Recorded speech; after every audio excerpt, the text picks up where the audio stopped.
Hello, I'm Joyce. I'm June. And I'm Paula. We're the Kavanagh sisters, and we'd like to welcome you to our series of countless podcasts where we continue to shine a light on childhood sexual abuse and its impacts.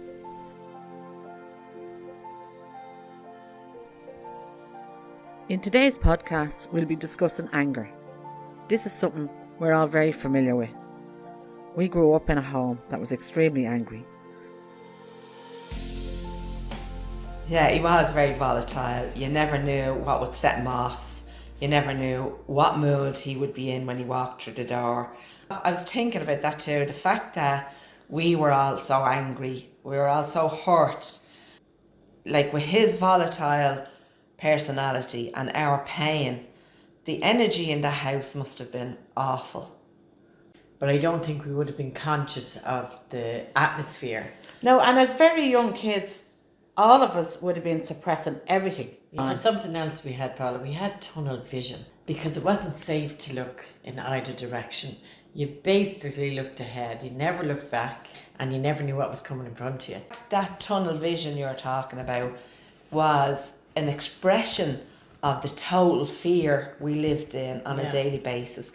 And you are living all the time, constantly on tender hooks, wondering what's going to happen and when and why and how. Yeah, and like when we describe it, and even when you remember people on our street all thought we were a very close family and a very happy family. Like we were a family of 10, and in our house there was a lot of laughter, but it wouldn't have been healthy laughter. It would have been a coping mechanism. We were very sarcastic, we were very judgmental, and it was all directed at others. So we were highly critical of everything and everybody. And it left it very difficult for anybody who was observing to see that there was anything wrong with you, other than you might be a little bit dense.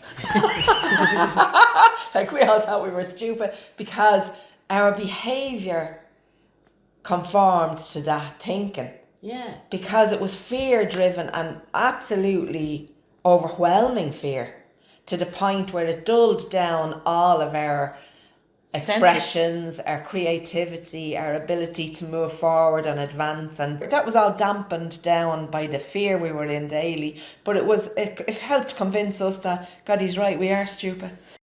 I realised why I would have had such a struggle with him being angry. Even as a grown woman, I had issues around him getting angry, because when I seen him angry, I seen the one who was raping me upstairs. I couldn't separate him the way Joyce separated. Who was raping her upstairs was one man and her dad was downstairs. To me, when he was in that angry rage, he was the man who was raping me. So that's why I think I was so afraid of his anger. And then on the flip side of that, Mammy, who never expressed emotion in her whole entire life, I thought was so amazing that she could do that. I loved the fact that he never knew if she was in pain, if she was hurt, if she was annoyed. You wouldn't know. She had one expression and it stayed there forever. But I grew to love that in her, because that's what I wanted to do. Because I seen the reaction she got out of him, because she wasn't reacting. So there was nothing for him to do. We just storm off and give out to somebody else. And I actually think in my mind, I believed if I was able to do what she was doing, I wouldn't be a target. He'd pick on somebody else. I seen that being quiet and not giving away anything a way of avoiding trouble. Living with that level of anger, not only that he expressed all the time, our own anger, whether you express it or not, it's there, and it was there constantly. Because I remember even having a conversation, people talk about like it's like a simmering kettle. Well, I kind of felt like mine was more than a kettle. It was boiling and I had the lid nailed down. We all found our way to take back a bit of our power, even in, tiny little ways. And they were all different, but it was a way of doing it. Even up to only a few years ago, I didn't realise, and I had no understanding of what was anger and that I was suppressing it, until I did that interview with a friend of Joyce's. And I had to ask her questions just for a college course, and I had to record it so that I could take notes when I went home and do a project on it.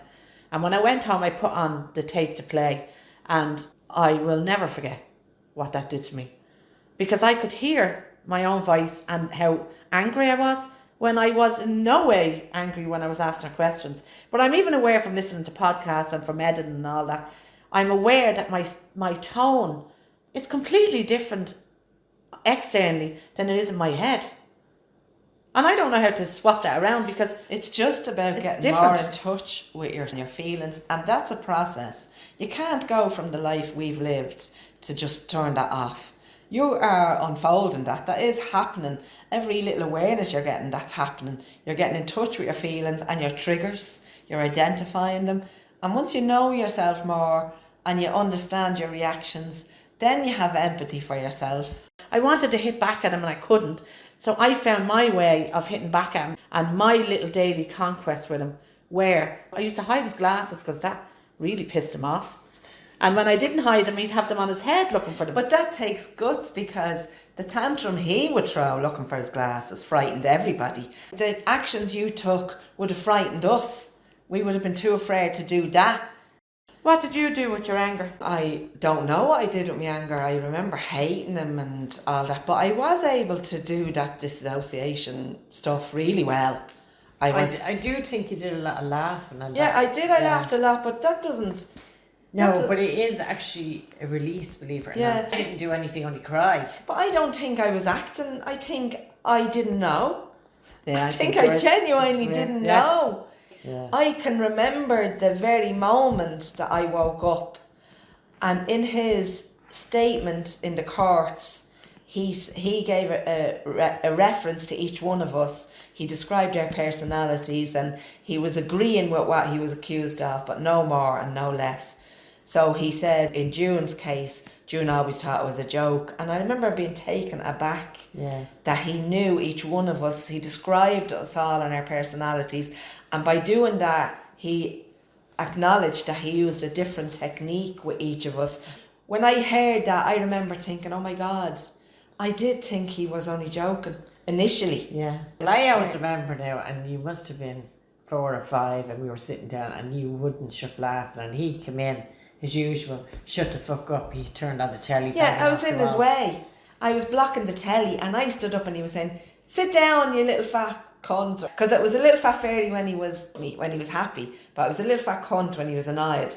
He said, get out of the way, and I jumped up and stood facing him and started zigzagging, so I was really blocking him. I thought it was hilarious, and I thought he was the funniest man on the planet. I really did. And he was saying, get out of the fucking way, and I'm still zigzagging and blocking his view, and I thought, oh, this is a great game. And then I remember you just pulling me skirt or whatever I was wearing, and I looked at you and you said, sit down, he's going to kill you. And I knew by the look on your face that you were serious. And then I looked back on him, and it's the first time I didn't see the joker that I thought he was. Yeah. And I remember sitting down, but it was like the penny dropped. I absolutely couldn't believe that I thought he was joking all this time. And then everything changed. From that moment on, my life was never the same. You know, all of the boys in our house were very sarcastic, and they were very good at it. We thought it was hilarious now. And they learned from him. The boys all emulated him. If you didn't get in step with that, you were annihilated.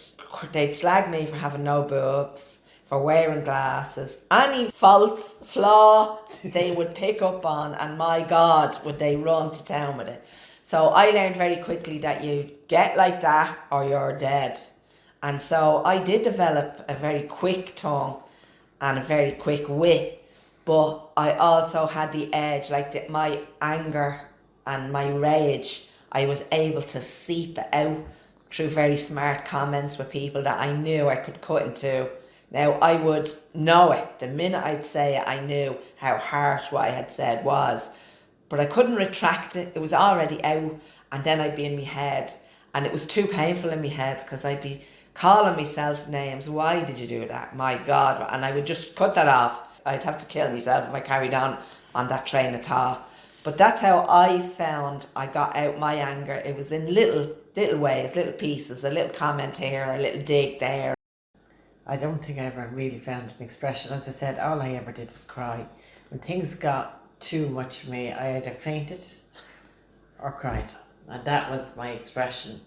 And it was only once when I had walked home with this guy that I'd liked when I was 10 minutes late, and saw the outfit walking around the corner. So I knew he'd been out on the street looking for us. And he come over, "You bollocks, fuck off." And your man just stood there in shock. He didn't know what was happening.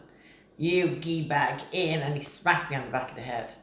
And I went in and I was shaking now. And he said, And embarrassment. I mean, how old were you? Can you remember? 17. My body was trembling with temper, and I knew it was temper. And I'm hanging up my coat, and he said something smart about. I turned around and I screamed at him, "Go on, hit me, you fucking bastard, hit me!" And I wouldn't let it go then. Yeah. It was blurred It was now. pouring out. Yeah, I was standing there. Trying My to stop heart us. was elevated. I was going, "Give it to him!" Like, oh my God, it was great. I remember the expression Oh my on his God. face because it was the first time I ever saw fear in him. But I also was afraid of the power I felt in doing that. I saw why I could have easily killed him stone dead. And you know, I wasn't concerned about consequences or that was scary. I remember being absolutely physically exhausted. And I was leaving home. I went upstairs to pack and I said, "I'll go tomorrow." And I got into bed and fell asleep. Next morning that had all dissipated. I don't know where that power went, but I hadn't got it anyway. That happened to me once as well, and I do recall. I now looking back on it, I think like how quickly all of our lives could have changed in one of those blind rages, and it is a blind rage. It can overwhelm you to the point where you're not responsible. You really could do anything. It's not about who it's directed at, it's about that build up. It is a build-up, and you've never had to release because you've been told from day one, suppress, Yes. suppress. And Yeah. that's what you learned, and that's how you do it, and you do it really well. So all of a sudden, when you're not in a position to suppress anything, like, because it does take over you, it's that strong. Yeah. And when you're not in a position to, you know, put the lid on it, it's scary. I remember reading up when we were writing the book and we were doing the chapter on anger, and the whole questionnaire you're getting on, and it's all about emotional regulation. So you have to regulate your emotions, and those who don't are people who have suffered trauma as kids. I remember reading that, and I swear to God, emotional regulations, I had my emotions in control. I didn't understand what they meant by that, because I was thinking, I never lost it. I never hit anybody, I never screamed, I never raised my voice in the way that I would even recognise raising my voice, and I never did the crying. So as far as I was concerned, I was smack in the middle, so that chapter didn't appear to me. But I remember having my partner literally screaming at me, and I would sit there in my ivory tower going, "I'm not getting into that discussion with you. When you're sober and I'm sober, we'll have a discussion." To me, that was somebody who couldn't regulate their emotions. Mine were regulated.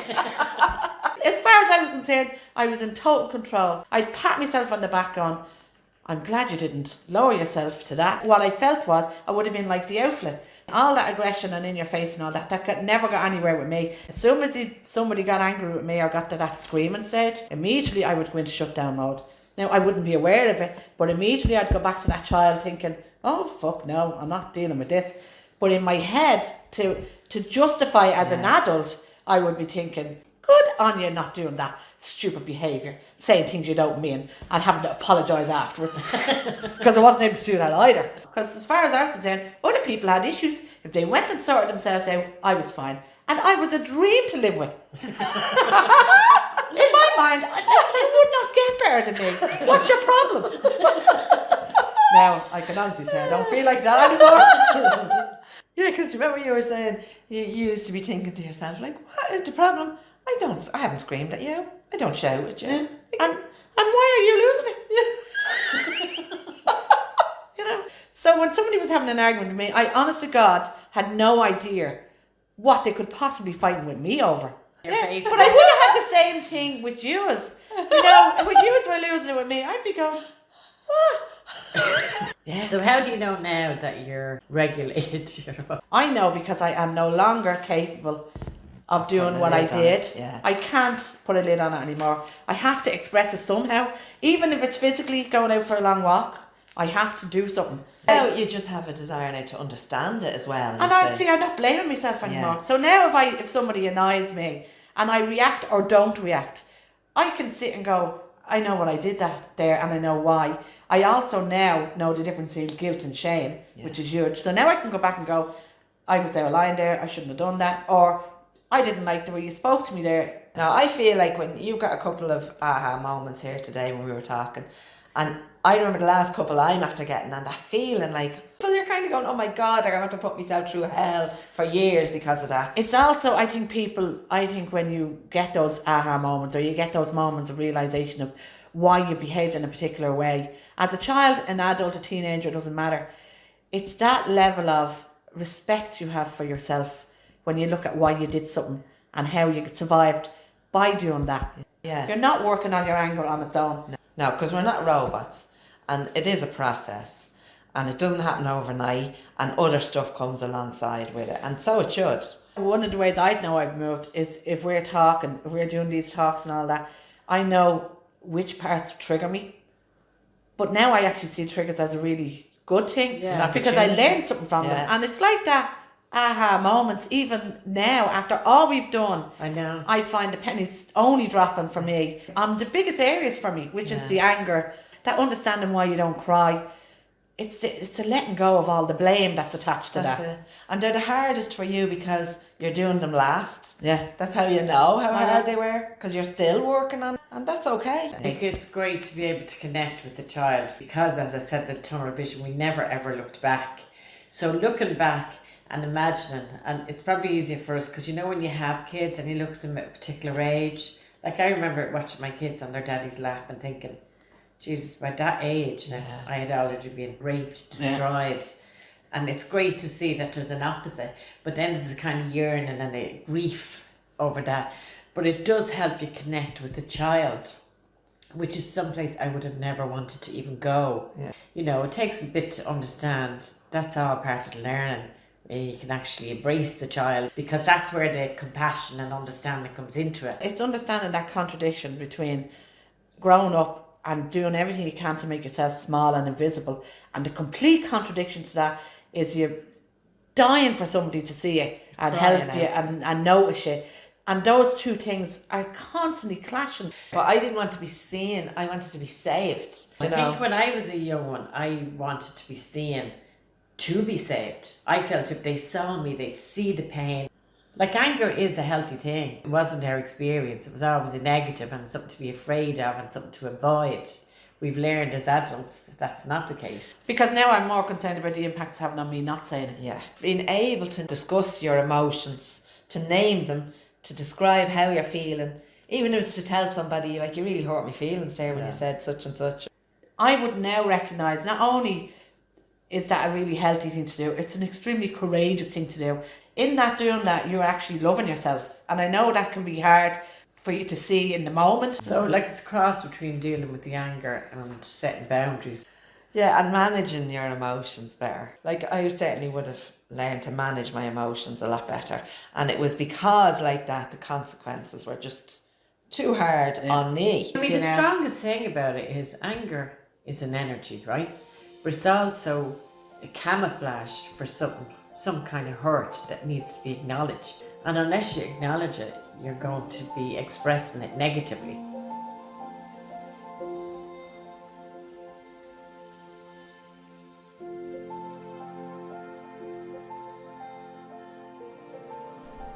The decision to heal from childhood sexual abuse places you on the most important journey of your life.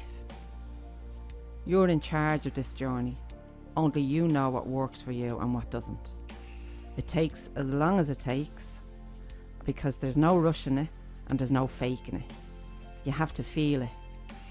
And just as the ripple of pain that you're in goes out and impacts all of those around you, so does the healing. And the more you heal, the more everyone around you benefits from your healing. Thanks for listening. Hopefully some of the information we have shared will resonate with you. This will give you a deeper understanding of yourself, plus allow you to move into a space where you can show compassion to yourself. Please know that no matter how you feel or how you reacted to the abuse, it was normal. We are hopeful and optimistic that those in any position of power to bring about change will be moved into action, so we can finally eradicate childhood sexual abuse. So please spread the word and share the information. Thank you. You can follow us on Facebook and Twitter, or contact us directly on thekavanaghsisters@gmail.com. You've been listening to the Kavanagh Sisters Count Me In podcast. We're going to leave you with a quote which you can carry with you throughout your day. The key to unlocking, to getting rid and moving past this anger is to get to know who you are, get in touch with your feelings, and you'll find less and less use for the anger. Be gentle with yourself and understand that you're always doing the very best you can.